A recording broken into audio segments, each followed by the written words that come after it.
Welcome. In this video I will show you how to connect a controller to your HP OmniBook 5 flip laptop. So, first of all, make sure that your controller is charged enough, so at least by, 20%. And after that, if it's a DualSense controller, so the PS5 controller like this, then we're gonna have to put it in the pairing mode before pairing it to our device. To do so, press and hold the PlayStation button and the Create button, which is this one. Press and hold them both together until the lights on your controller start throbbing.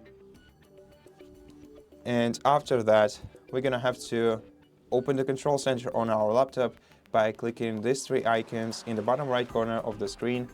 Then make sure that your Bluetooth is enabled, click the arrow icon next to it, and then select your wireless controller on this list.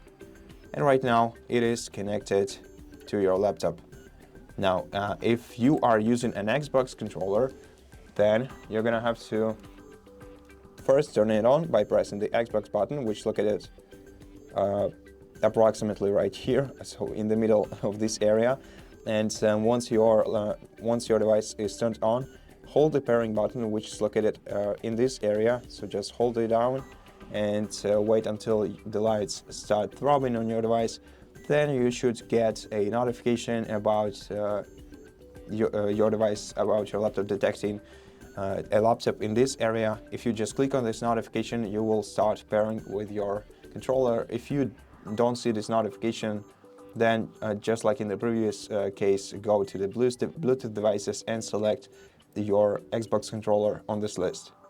Now, to disconnect your controller, go to More Bluetooth Settings, then tap the three-dot icon in the top right corner of your controller and select Remove Device to remove your device from the devices list. And yeah, and that's how you do it. So thank you so much for watching this video. If you liked it, please consider subscribing to our channel, leave us a like and a comment below, and I'll see you in the next one.